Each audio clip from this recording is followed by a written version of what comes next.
If you're looking to customise your IKEA wardrobe, maybe you want to give it a refresh, change it around, you've come to the right place. I'm going to show you how I customise these doors on my PAX wardrobes. These are the Forsand IKEA doors. They are the cheapest ones they do in the UK. These are priced at £30 each. I'm going to show you step by step how I paint, how I add trim and how I turn them into anything but IKEA PAX. Let's go. If you're new around here, please consider hitting the subscribe button. I do new videos every week, including IKEA hacks, home renovation DIY guides, and even the odd travel and product review. So if you're starting or planning a renovation, do hit the subscribe button. Let's get on with the video. I'm going to be using, first up, this, I'll link it below. It's quite a small tin, but it goes a really long way. I use this on my other wardrobe and it hasn't chipped or anything. Really easy to put on. It's a primer and undercoat. It says it's quick drying. I'm going to be using a roller. These are from Home Bargains. I think they're £1.99 for a set. So I've got myself a nice brand new one for that. I'll show you the paint I use, but I put it on with a roller. I'm going to open up the doors and then I masking tape the inside because they're oak on the inside and we want to keep that. So I'm going to use this first. So let's get this on and then I'll show you what we do next.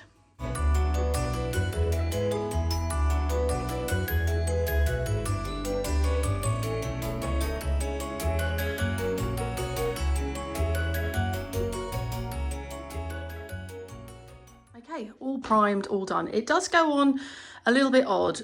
When I did it on my other wardrobe, obviously the doors were white, so you didn't notice as much. So don't panic when you put it on if you feel like it's not actually soaking in. It looks like it's sort of sitting on the top. You just have to leave it, trust the process, and it will dry on and give you a good base. This is the exact way I did it on my other one. I have seen there is a school of thought that you should potentially lightly sand down the doors if you want to. I haven't because I've obviously tested it out on my other furniture, but if you wanted to, you could very lightly sand down the doors.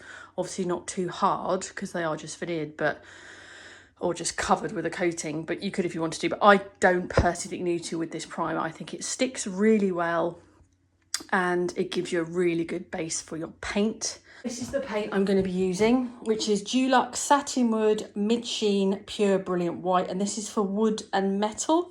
This is what I used on my other one, so I'm sticking with it. It's a quick drying one, it's touch dry within an hour, and it's just been really tough on what I've used it on, so that's what I'm going to use. Now on the tin it says you can do other coats if you want to. For me, I'm quite happy with that because all I'm trying to achieve is a base for the paint to stick on, and I know from painting my others with one coat it sticks really well. I'm then going to start attaching my moulding. This is the one I'm using. It has gone up slightly in price, only about £1 since last year. This is it. It's from B&Q. That's the size, that's the code. I'll link it below. The reason I went for this one is because if you look, it's got a raised centerpiece, so it's not one end going down. And that's what looks really good on the wardrobe. Now I'm going to get all the beading on first. Now I'm going to need, I use no more nails. I have a few people say to me, well, do I not then nail it on? No, I don't. This stuff is unbelievably strong. I've put moulding on the wall when I was doing panelling and accidentally put it in the wrong place. When I got it off after it dried, it took away half the wall. So this is ample to attach. Now this you can't get in America, but it's basically made by Unibond. It's a super strong glue. So whatever you have in America or other countries similar to this, use that. A mitre, this is my new one. I've already covered it in gunk. I use this to cut because it gives you the angles. That's all I use. And then a saw. This one is probably not the best because it's got a flexible blade. A stiffer blade probably is better, but I can just like get away with it. Tape measure, pencil, and this is actually what I'm using for filling all the gaps. It really smells, but it's really good. I will show you how I do it because I use a piece of wood as my template. So easy. This will work on this standard height, which is 200, or the 236. It'll work just the same. So let me get fit. So this is the piece of wood that I use. It's 2.4 metres long, but I've cut it down like that. So that is my bottom line there. Probably easier with a pencil, but I'm using a pen. So that's my up. And then all I do is go up the wall as well with a bit. You can, if you want to, you can paint this the perfect length just to do that top to bottom if you want. Yeah, so hold it on here, make sure it's dead straight against the bottom. Just check. Right, so on the doors there's a smaller panel here and then bigger. The section here is 51 centimetres. Centimetres exactly, like and that line there. I've used the wood, so you know you've got it dead. And then here, there's going to be another gap. So all you do is get your bit of wood again and place it on the line you've just drawn on. So I'm going to put it on the top like that. That's why I like to use a small bit, because the strength I can hold it is too big, it would wobble. And therefore, like that. So then, as you can see, this is now the gap for where my next sort of panelling is going to start. So what I'm going to start doing now, so then this piece that goes up, this is quite easy to do because all I'm going to do is right at the very top, I'm going to put this at the top of the door. The only bit you need to measure is this bit, which I did at 51. Now this is the 2 metre high one. So if you're doing the 2 metre 30, you could leave it as this and it would just mean this bit is a lot taller. Or if you want to, you could make this 60 centimetres, then you gap the top bit so this is slightly larger. Just do whatever you want to do if you're doing this on the taller doors. But these are the exact dimensions for me. And then I'll show you how I cut and attach the moulding.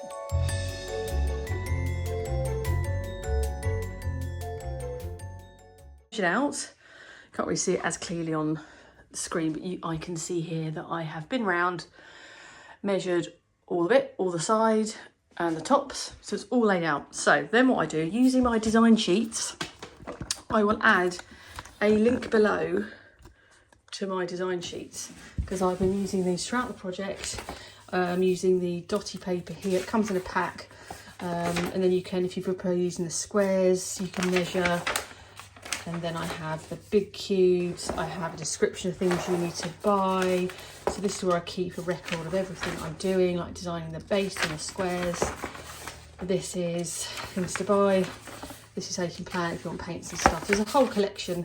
It's a digital download, so you can print off as many of these as you like. So I'll link that below. But this is my design. Also, I changed this. I didn't have the drawers in the end. So what I do is I've just been round and I've measured. So let me show you on here where I measure. This, you measure from the corner here to the corner here. This is 51 centimetres. And then across here is 40 and a half. So what I do is I number all the sections, then obviously have the bigger bits at the top. So on my sheets, I do it by number. So I've got 1, 2, 3, 4, 5. So for example, number 4 is 116 centimetres long, and it's this piece here. So I've got 1, 2, 3, 4, 5, 6 of those, and I cut them, and then I cut them with 2 45-degree angles. I'll do that in one batch, then I write on the back the number 6, so I know I've cut them in the right angles and they're cut to size.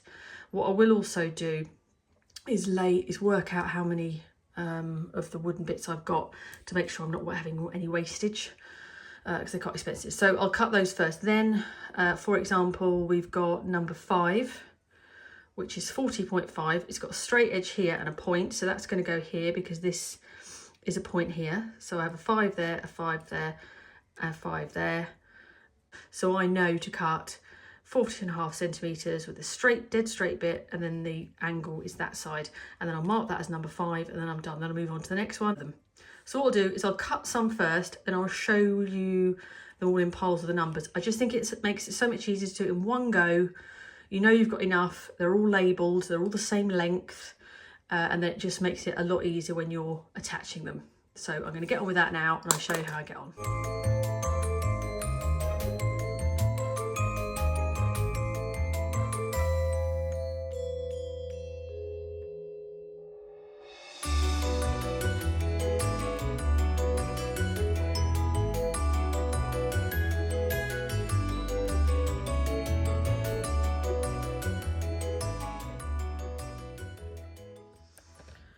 Laid out, As you see, I stuck one on. So this is like the way I know I'm not overcutting. I think I've definitely got enough of the strips with one more to go, but this is what is required for one side.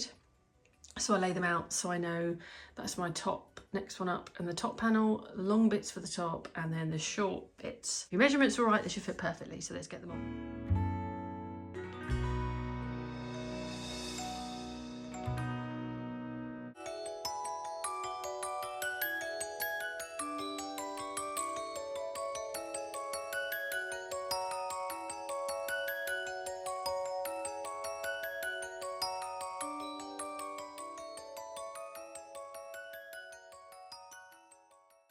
Second one done, one more to go. I've just cut all the lengths, definitely the best way to do it. And I have 1.5 left, which is good because I'm going to use these bits for another project in the hallway I'm about to start, another IKEA hack. So they're all cut, ready to go. There's my long bits. And now I'm going to put them on here. I'll show you when I finish. So the first thing I'm going to do, obviously I stuck on all the trim. Really happy how that looks. My first job is to go around and sand all the bits I did with the filler. What I'm going to do is I'm going to give it another quick prime. All this wood needs priming using my amazing primer. This one, I've still got some left, so that's good. Then I'll let that dry. It's a quick drying one, but I'll probably wait a good hour, let that dry, and then I'm going to start on the fronts.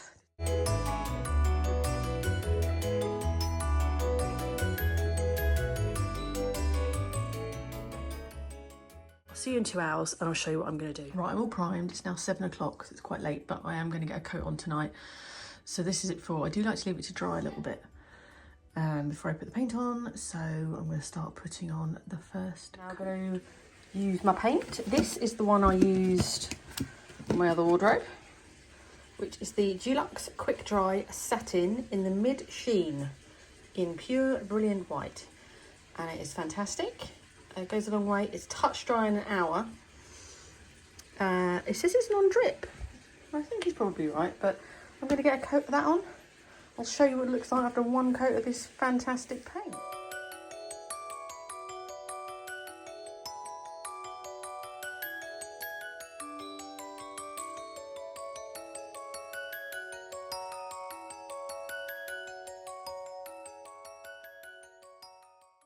Overnight. All ready for its second coat. I do think it's going to need 3 coats. It does look very different on the camera. It's much smoother in real life. It's really showing up funny colours, but we won't worry about that. So what I'm going to do first though is I'm actually going to do some caulking all the way around all the bits here. I like to do it now. I think it's just neater with the paint that I'm using. I think if I do it now, because the paint goes over it, because I find it has a bit of a tinge if I do it afterwards. So at least if I paint over the top of it, it'll match. So that's the plan. I'm going to caulk quickly. I'll show you once I get started. So that's 2 doors done. I just thought I'd show you before I start on the third one. So you can clearly see it's going to be at least 3 coats. I did 3 coats on my other wardrobes, on these wardrobes, but they were obviously white to start with and smooth. So I'm going to crack on with this one. Top's looking really good with the lights. Right, I'm going to get on, show you when I finish and I start mucking around with the skirting board. It's Friday, it's overnight. As you can see, I need another coat. It is drinking the stuff.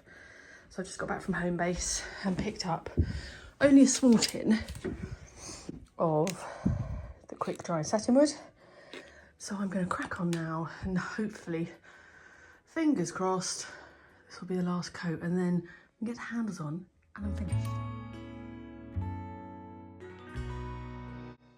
So here we are, 4 coats later, we have finished. They have turned out so well. I'm a massive fan of these Forsand doors. They're the cheapest doors IKEA do, and I think you can transform them into anything. I did the same as I did on my original wardrobes, did these a year ago, so I knew that the primer and undercoat and the paint combination works really well.